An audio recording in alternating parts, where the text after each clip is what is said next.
Hi, everyone. Welcome to our webinar today. We're going to give everyone a minute or so to join us, and we'll get started in just about a minute.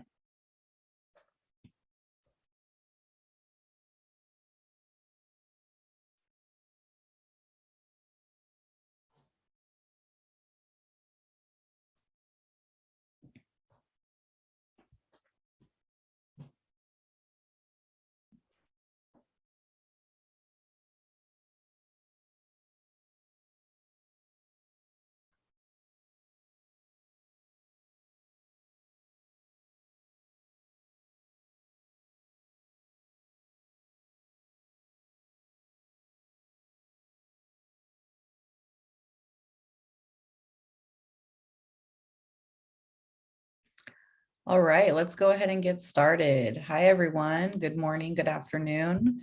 Welcome to our next webinar in a series of webinars we're doing focused on websites. Today's topic is the inner workings of a high converting SaaS website. My name is Emerald Lindskog. I'm the Senior Customer Success Manager here at Expert Marketing Advisors, and I'm joined today by Hanan Rasool, CEO and founder of Digital Rift Agency. Hi, Hanan. Hi, Emerald. How are you? Doing good. Excited to be talking with you today again. Great topic today. Yeah, It same is. here. It is. So Hanan leads a team of website designers and developers and is one of our partners here at EMA. They operate all of our website services towards our clients, and we're happy to have him here with us.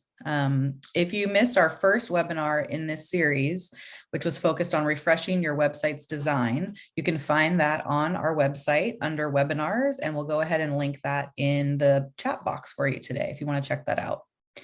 So the main goal of really any website is to clearly state the customer-centric solution offering in an easy to understand manner, your value proposition, while also creating product differentiation and, of course, generating leads.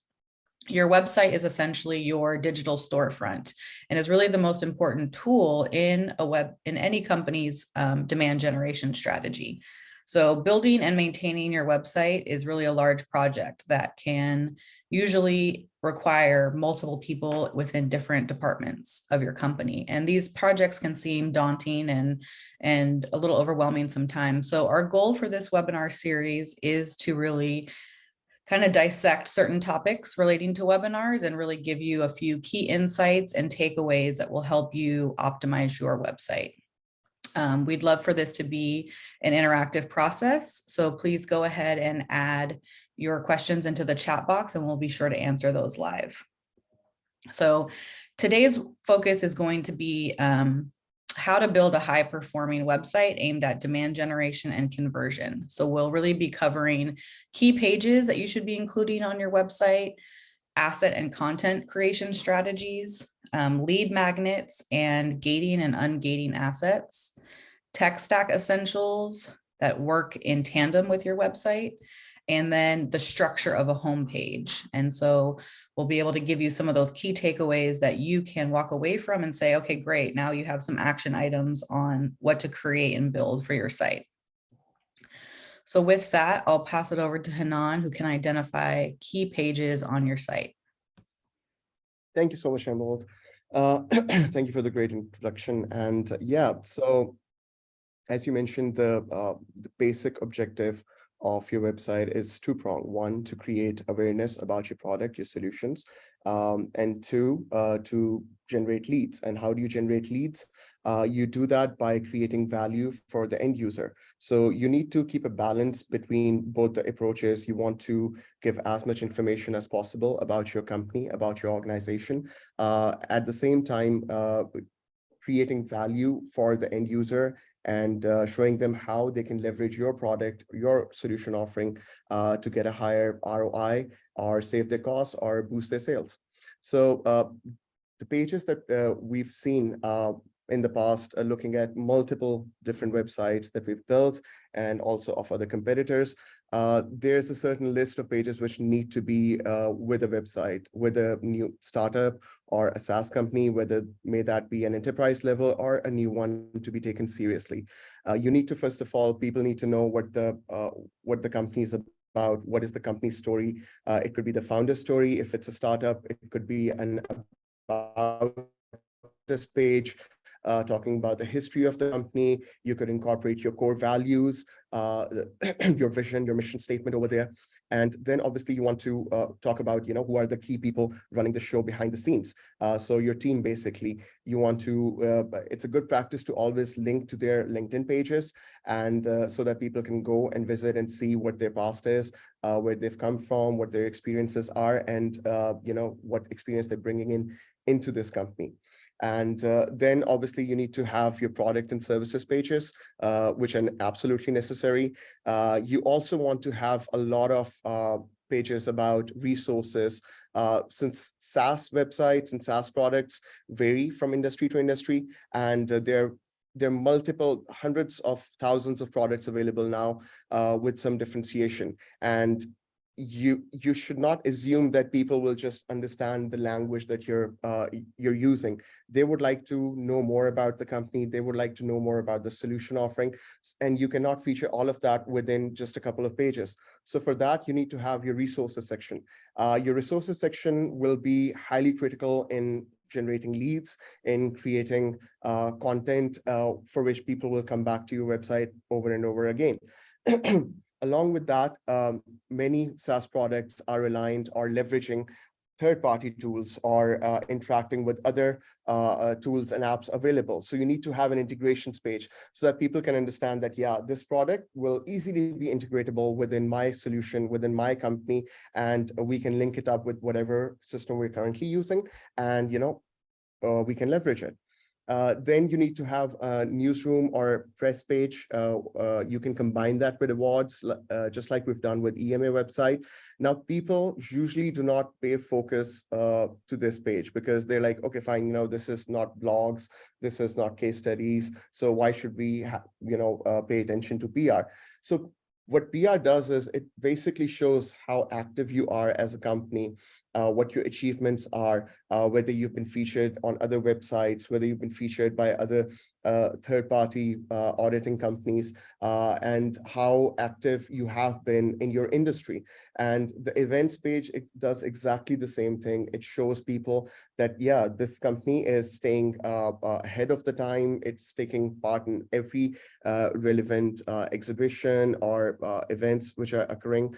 And so, yeah, that's the purpose. You want to show that your company is proactive, it's serious, it's not just a company which is staying static, but rather it's a dynamic company and constantly improving, constantly gaining more information, interacting with people. And another reason you want to build these pages or have pay attention to your resources and your events pages is because you want to create, you don't just want to create a website which will serve as a knowledge base for your product, but rather objective should be to create a website which is a source of latest information in industry trends for anyone who's visiting your website. So it could be that people may not be interested in your product right now, but they find that the information you have over there is so relevant and so up to date and so intriguing and asking the real questions, especially with your thought leadership articles, that they would want to visit it over and over again. And that increases the chance of generating your leads. And that is part of your content creation strategy, what kind of content you need to create. And with that, I'll pass it back to you, and we'll to talk about it in more detail. Definitely. I think those are some great points, Anand, about not just having the technical aspects of your product, but also giving a more well-rounded viewpoint into your company based on, who your team is, what awards have you won, what is the press saying, what events are you doing. It kind of provides a little bit more of a behind the curtain viewpoint to your company, as well as social proof. So I think those are some great points. Awesome. So yeah, it's content creation. Let's get into it.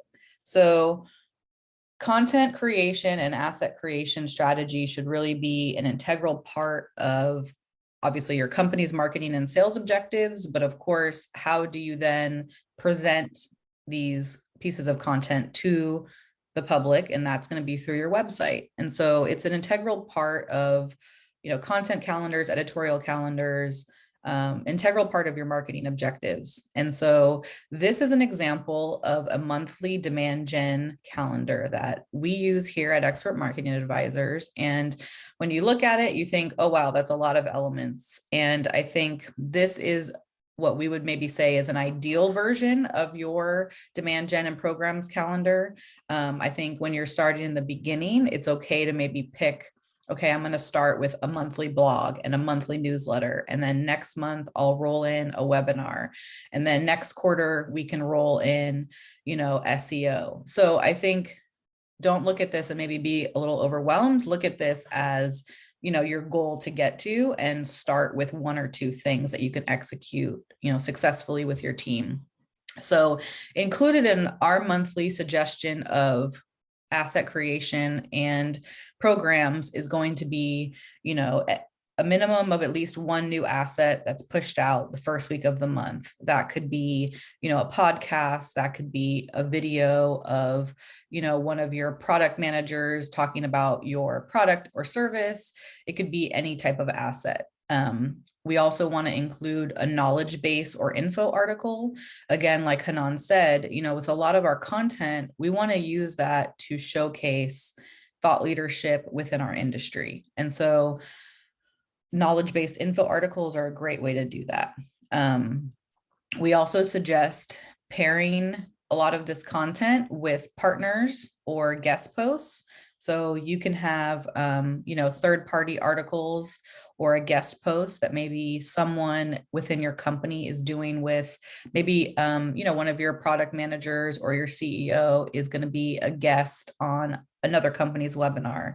Maybe they're writing a guest blog post on Forbes, something that is kind of going through a third party. This helps a lot with backlinks, with social promotion, and things of that nature too. So the other thing is obviously not every month you'll have a press release, but a few times a year, the goal would be that you have a press release that's going to help show momentum. So of course, we're going to do press releases when we have, like a new product offering, or maybe there is a new C-suite executive joining the team. But you can also use press releases to show growth and momentum. Maybe you've had an excellent quarter in terms of sales or in terms of acquisitions of new clients. So definitely have a PR strategy that encompasses your content creation, because I think that's a great way to really show the outside world and kind of give potential leads and customers validation, is through press releases. We are also suggesting, and doing so ourselves for the last 6 months or so, incorporating a LinkedIn newsletter into our overall strategy. So not only do we push out a monthly newsletter from our marketing automation tool, which we currently use HubSpot, but we're also using LinkedIn newsletters. It's just another form of getting out, our thought leadership. So we pick a couple topics that are relevant, and, it's just a short and sweet, quick newsletter, usually on one topic, where we're sharing input, advice, articles, things of that nature. Obviously, we want to push out a monthly blog post. I think this is key, and it's even better if you can tie the blog post to other relevant topics that you're promoting that month. So for us, one of our best practices is that we create a blog post that correlates to our webinar topic every month. So you'll see on our website just today, our blog post this month is related to this topic, which is, how to create a high generating website. It helps if you kind of can pick topics for your monthly content. That also helps you share relevant content. Again, it can help with internal linking on your website. So definitely the way that you can help promote a lot of your content and make it easier for you in a lot of instances is to pick thematic content. So again, we're doing all of this. We're doing the monthly newsletter. We're doing the blog post. We're doing third-party articles. We're doing new assets every month. We're doing all of this. And it can take a lot to get there, right? Some months we don't have the bandwidth and we won't maybe do the third-party article. So again, please don't look at this and think, wow, this is a lot and I'm behind the times. Think of this as a goal to get to. Again, the newsletter, I think if you could only pick a few, I would pick the blog post, the newsletter, and the webinar. I think a newsletter is really one of the best ways to put out. It really minimizes the need for promoting individual assets. So it kind of gives you a way to combine all of your new content that month. And it's really leaning into you showing yourselves as an educational platform as well as thought leadership. So people might start subscribing to your newsletter because they know you're going to give out informative content about your industry and about products that are pertinent to your industry that month. So newsletters are great.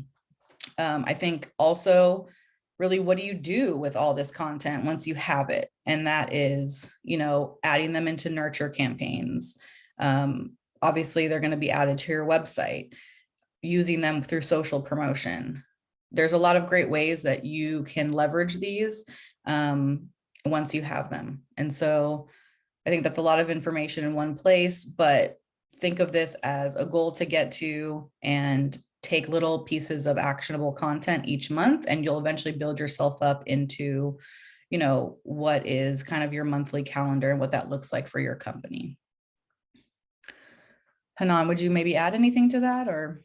Yeah, just one small thing, just one small trick or trade secret that we use is whenever you're doing a webinar, make sure to transcribe the webinar and have the transcription on the website. So what that does is that gives you some room to utilize keywords and enrich your SEO efforts.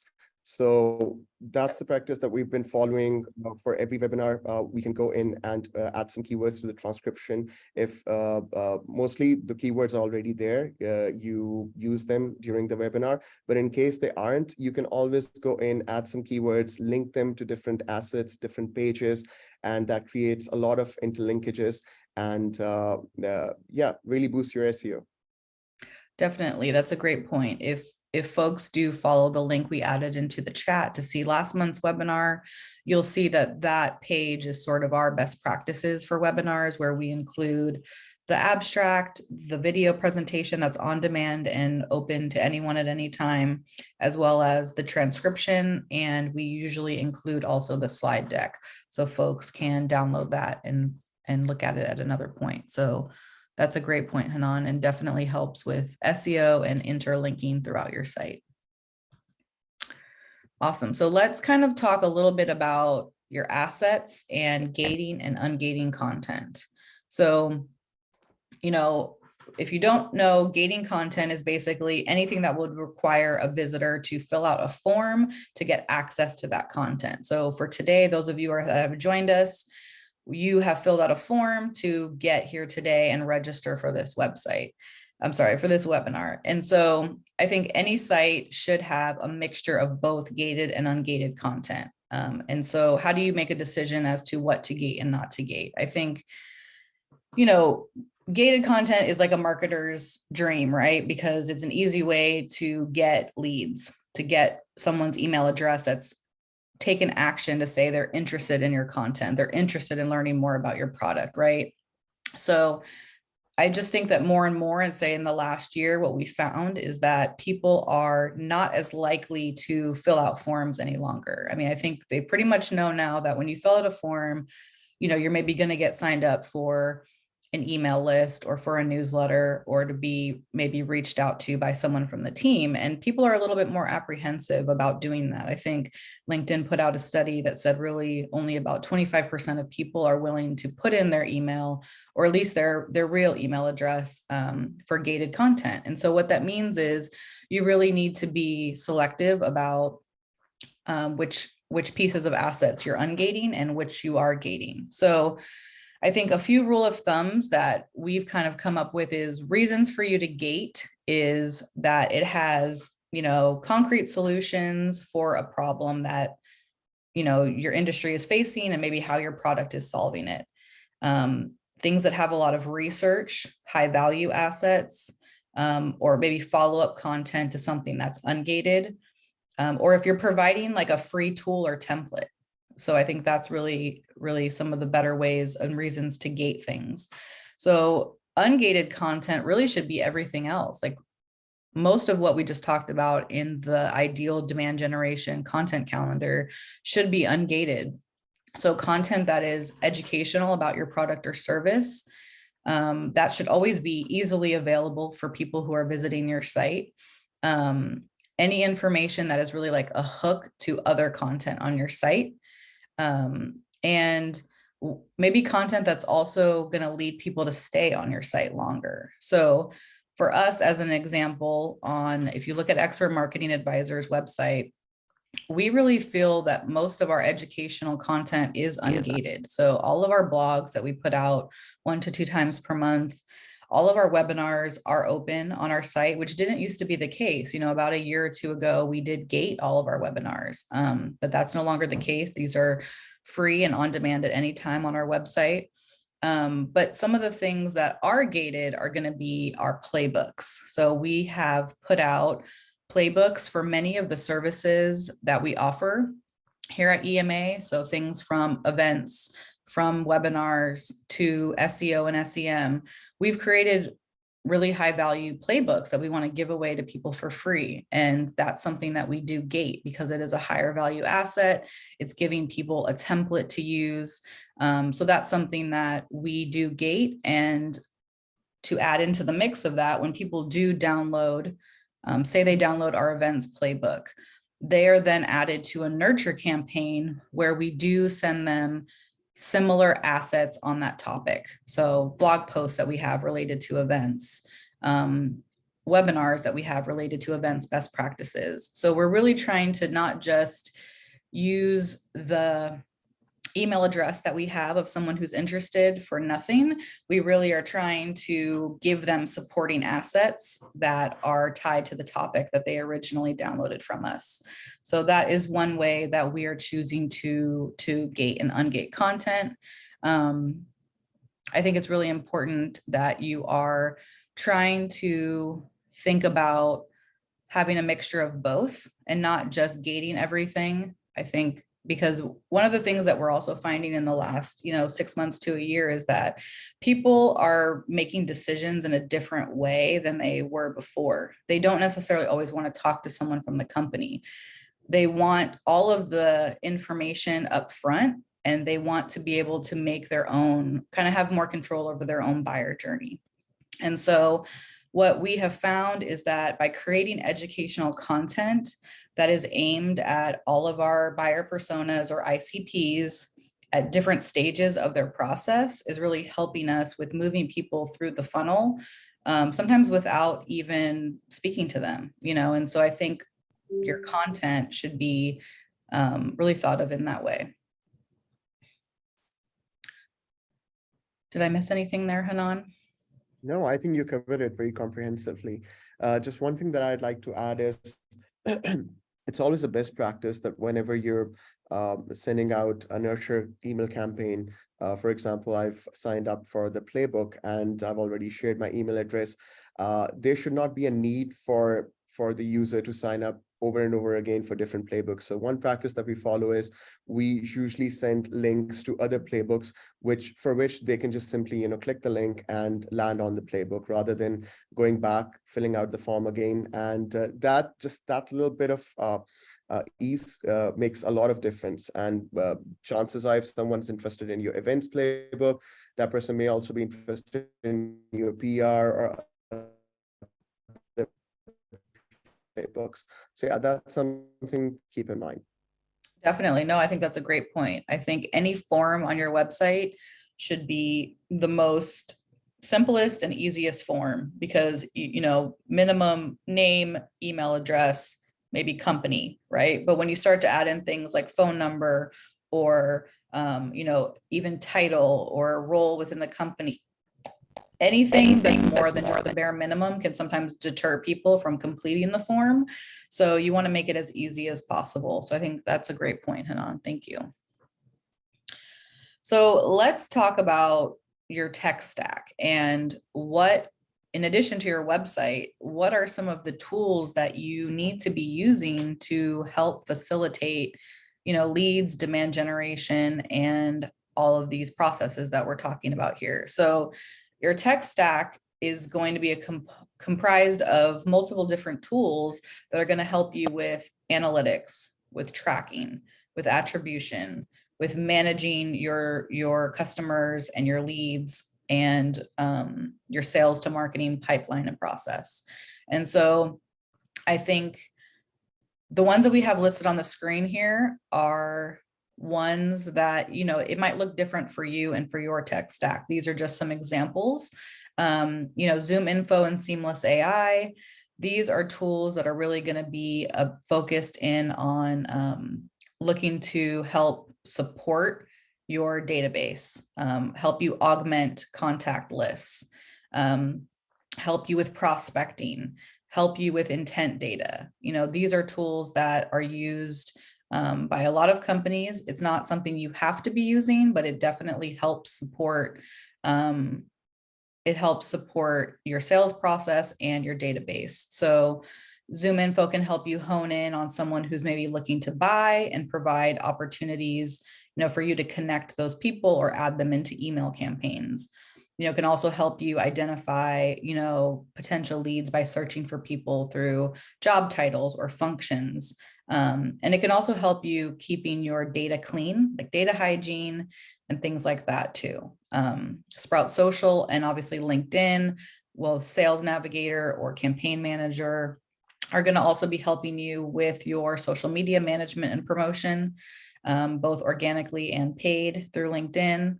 And then of course, your CRM, HubSpot, Marketo, Salesforce and Outreach. These are really going to be your ways of managing both the inbound and pushing out the outbound. And so your tech stack may look very different, but I think without elements like this that are connected to your website, you are missing out on really your full capabilities with lead generation, with following up on leads, keeping track of, you know, actions people are taking on your website, your intent data, things of that nature. So without using these tools or ones that are similar, you know, there could be missed opportunity within your marketing to sales pipeline, within your demand generation strategy. Hanan, do you have anything to add there? Yeah, just a little bit about the analytics. So am I audible? Yes. Okay. Yeah, just a little bit about the analytics that, you know, it's imperative that you use Google Tag Manager to manage all the tags. May those be your Facebook or LinkedIn tags. Those can all be centralized and managed through Google Tag Manager. And also to make sure that you're using GA4 and you've set up all the events and the tracking correctly in your Google Suite. So what that does is once you look back, once you've run a campaign, or once you know you've been active with your lead generation process, you can actually look back and provide you proper data. You don't have to worry about that, you know, how many people actually clicked on this but did not follow through to you know, get the asset. So that kind of information, these small events can be created, and the whole objective of having this tech stack is that no information is missed out. At every point of the user journey, you get these data points which you can later on analyze and optimize your website accordingly. Definitely, you're right. I mean, the Google Tag Manager, Google Analytics, it's really one of the strongest tools in your toolbox, so to speak. And definitely, I know we only have a few more months left on Universal, and people are making that move to GA4. So I know there's a lot going on in that space right now too. Awesome. I mean, I really think this could be its own webinar topic. So we're just kind of touching on these tools lightly. But again, if you have questions about marketing operations or your tech stack, please reach out to us at expertmarketingadvisors.com, and we're happy to kind of offer you some guidance here. But this could really be its own 1 to 2 hour topic on a webinar, honestly. So we'll just touch on that here. So let's get into kind of the meat of it, the structure of a homepage. So Hanan is really going to walk you through, what are the elements that should be included on a high performing homepage. And hopefully this gives you some takeaway to, go out with your team and start implementing some of these additions to your site. Yeah. Yeah, so these are the basic best practices that we've come up with. We've experienced these to be working really well for all the companies, for all the websites that we worked on. So obviously you need to have your hero banner. The most important part of your hero banner should be your value proposition. It should be very well worded. It should not be lengthy.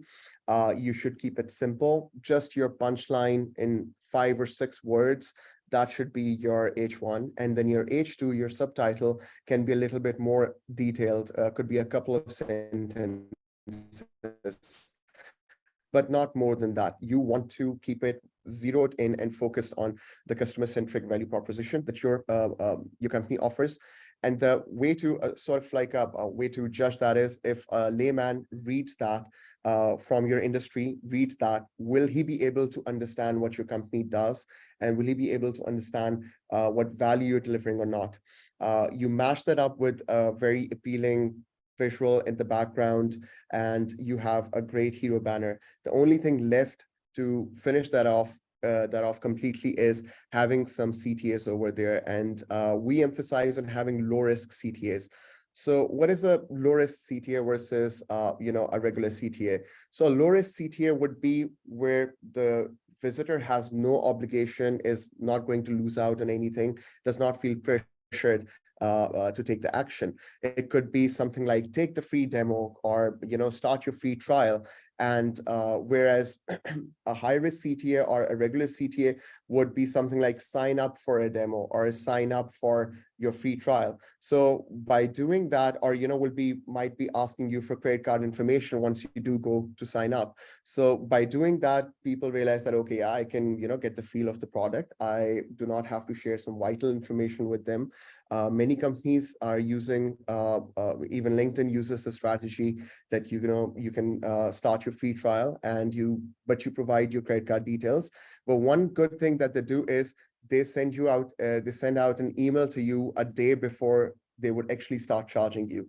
So just that extra bit of extra step makes it all the more convenient and risk-free for the user, that I know that, yeah, I'll receive an email, so I can opt out for it, so I'm not losing out on anything. And if I want to continue using it, I don't really have to go back and plug in my credit card details from scratch, and then I will be signed on. So it will be automatically done, and if I want to opt out, I'm not losing anything. So that's essential to have on your hero banner. Another element that your homepage should cover is your explainer video. Since your solution offering can be very complicated, very technical, and your target audience may not understand just by reading the textual description, or they may not have the time to delve into your gated assets to understand what the crux of the matter is. It's ideal to have an architectural diagram which clearly depicts how your solution works, what problem it's solving, or you could do it in terms of an explainer video.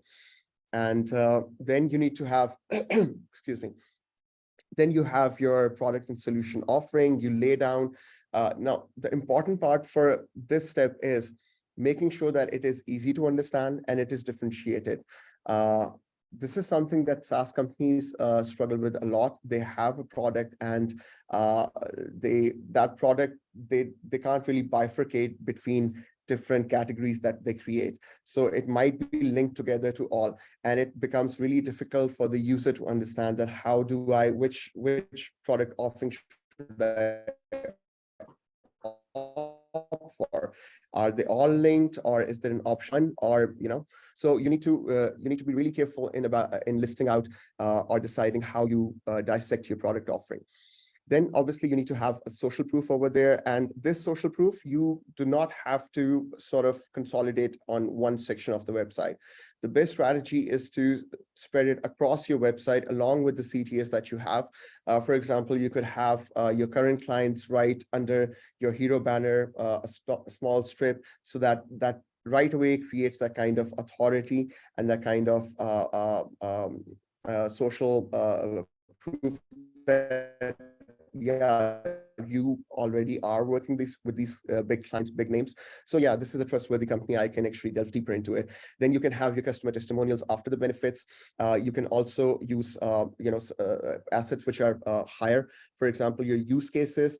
A very good strategy would be to use your use cases CTAs along with your product or solution offering. For example, it makes it easy for someone to understand that for a certain solution, how will this work for a banking industry? So you could have a banking industry use case that this is how the banks use it. This is how different industry verticals use it. Then obviously you could also have your own for use cases and list down all the different verticals over there. Could be industry specific, could be use case specific. That if you want to use your solution offering to analyze data, this is how you do it. This is how product teams do it. This is how data teams do it, and so on and so forth. And once you've done that, you've moved further down, scrolls further down to your page, and you land on your more prestigious content, your more exclusive content. That serves as your technical proof.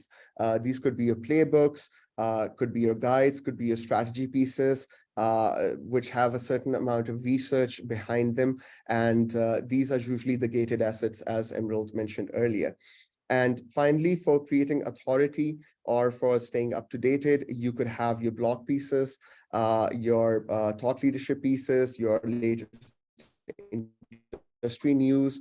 And a small tip to do that is always refer to your sales team. They interact with the customers on a daily basis and get asked all types of different questions, and they have the latest information and the most relevant information about what the end user is wondering about, or what their hesitancy might be about. And you can churn content around that so that they can refer to it. It creates an asset for your sales team to leverage as well.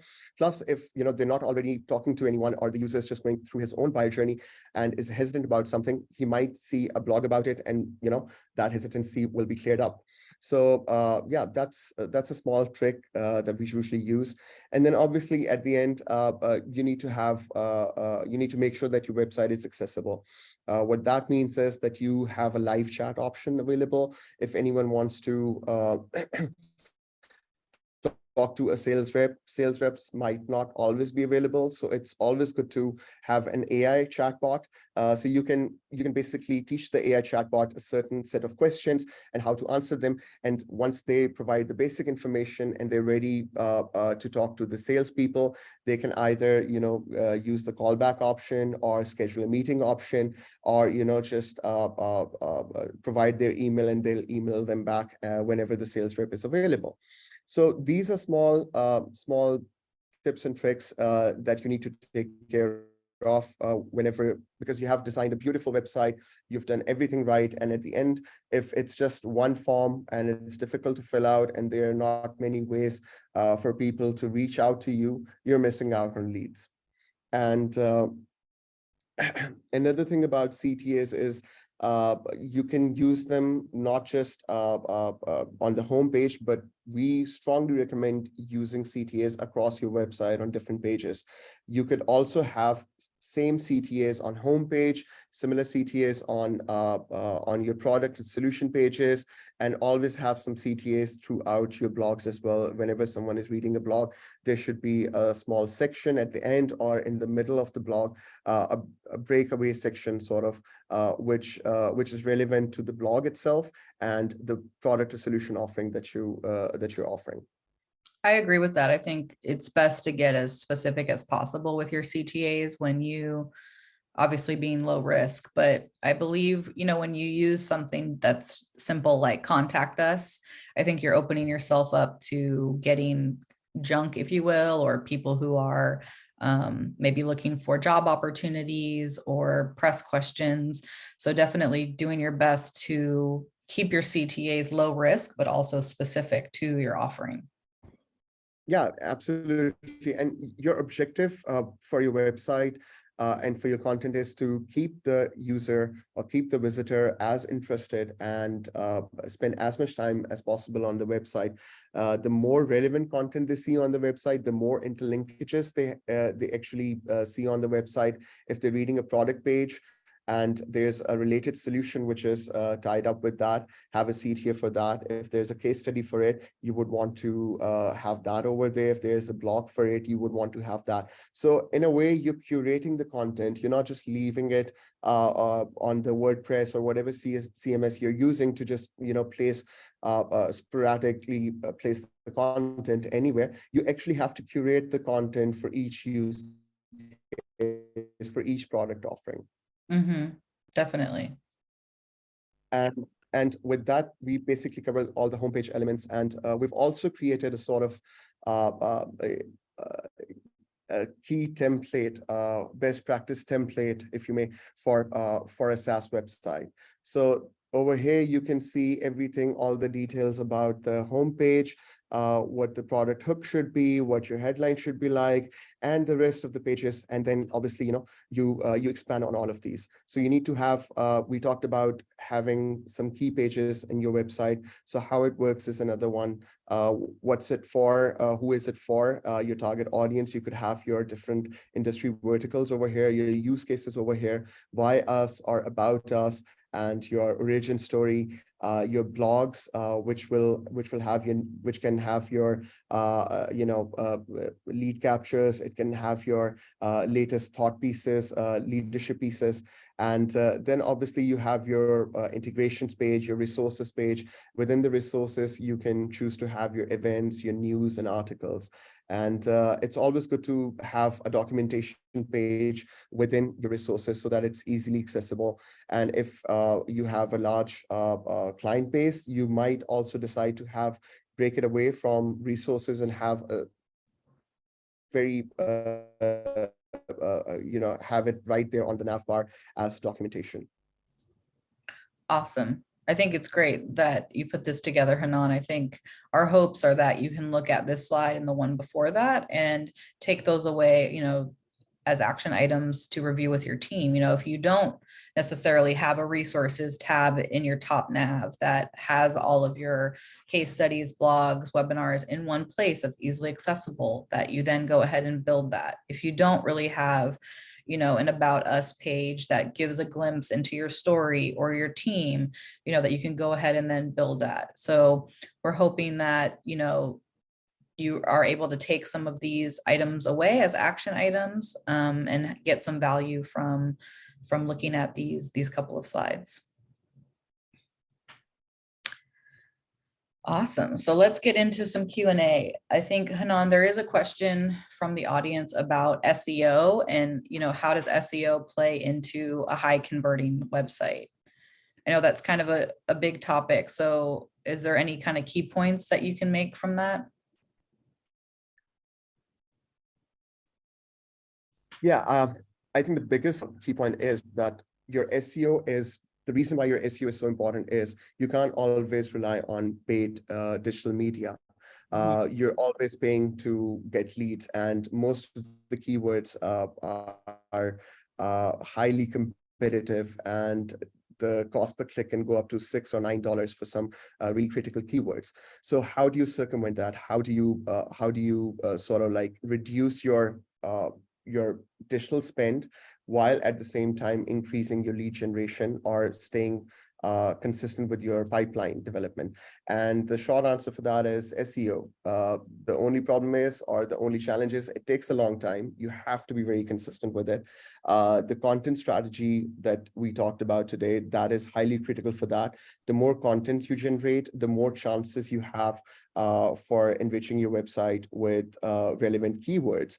So you have to be thematic. You have to focus on certain keywords for a given period of time. It could be that 100 keywords are very relevant to your website, but you might not be able to churn the amount of content which is necessary to target all of them. So you pick a theme and you develop your content strategy around that. And in doing so, what you'll be doing is you'll be doing webinars, writing blogs, and everything that you basically, all the assets that you create during that 1 quarter or 2 quarters will be highly relevant to those keywords. So you have 20 keywords which you've shortlisted based on a certain theme, and you've created interlinkages through those assets. And when the Google bot comes in to crawl the website, they will see that, yeah, this website is highly interactive, it is highly dynamic, it is churning out new content on a weekly basis or a bi-weekly basis. So it will crawl your website more often, and slowly and steadily your ranking will start to rise. Also, the point that you mentioned earlier about doing guest blogging or doing webinars with third-party platforms as well, that will help you a lot as well. If you have a webinar, if you write a guest blog for Forbes or for any other domain which is a high authority domain, you would be taking advantage of that domain. You'll be leveraging that domain. So the backlink that is created to your website is of high quality. And when Google sees that, it rewards you in terms of ranking. So yeah, SEO is absolutely critical. It's essential. For a business which is just starting off, yes, they would rely heavily on the paid digital, but with the passage of time, their reliance on paid digital should go down. And the eventual goal is that your pipeline is also driven through your organic traffic. Awesome. I couldn't have said it better myself. And I think you're spot on in that, the calendar that we showed of your demand generation, asset creation, content calendar is part of those elements are geared towards driving backlinks and strategy. You're consistently creating content, you're including keywords in that content. You are driving traffic to your website through your own social media posts, through third-party contributed articles, to guest blogging or webinars, to your PR, and getting news media and press out there. So the content calendar that we created, even though we didn't expressly touch on SEO, all of those elements are geared towards your SEO strategy as well. So that's great. Yeah, and just focus on, instead of going for quantity of backlinks, you should be focusing on the quality of backlinks. And the quality can be determined by the domain authority. So you have a domain authority score. The higher the domain authority, which is creating or giving you the backlink, the better it is. So rather than having 100 backlinks from low domain authority websites or thousands of backlinks from low domain authority websites, it would be it would be better to have a lesser number. Instead of thousands, could be hundreds, but those are being attributed from high domain authority websites. So that's always a good strategy. That's a great point. That's a great point. Awesome. Well, I think that wraps up our topic today. We want to thank you all for joining us. Again, we've put a couple links in the chat box to our website that houses all of our webinars, including this one will be up and running on our website within the next day or so, along with the presentation and the transcription. You can find more information about our upcoming monthly webinars on our LinkedIn page. And Hanan, I appreciate your time with us today. Thank you. Thank you so much. Okay, good. Well, I hope everyone has a good rest of their day, and we'll see you soon. Thank you. Take care. Bye.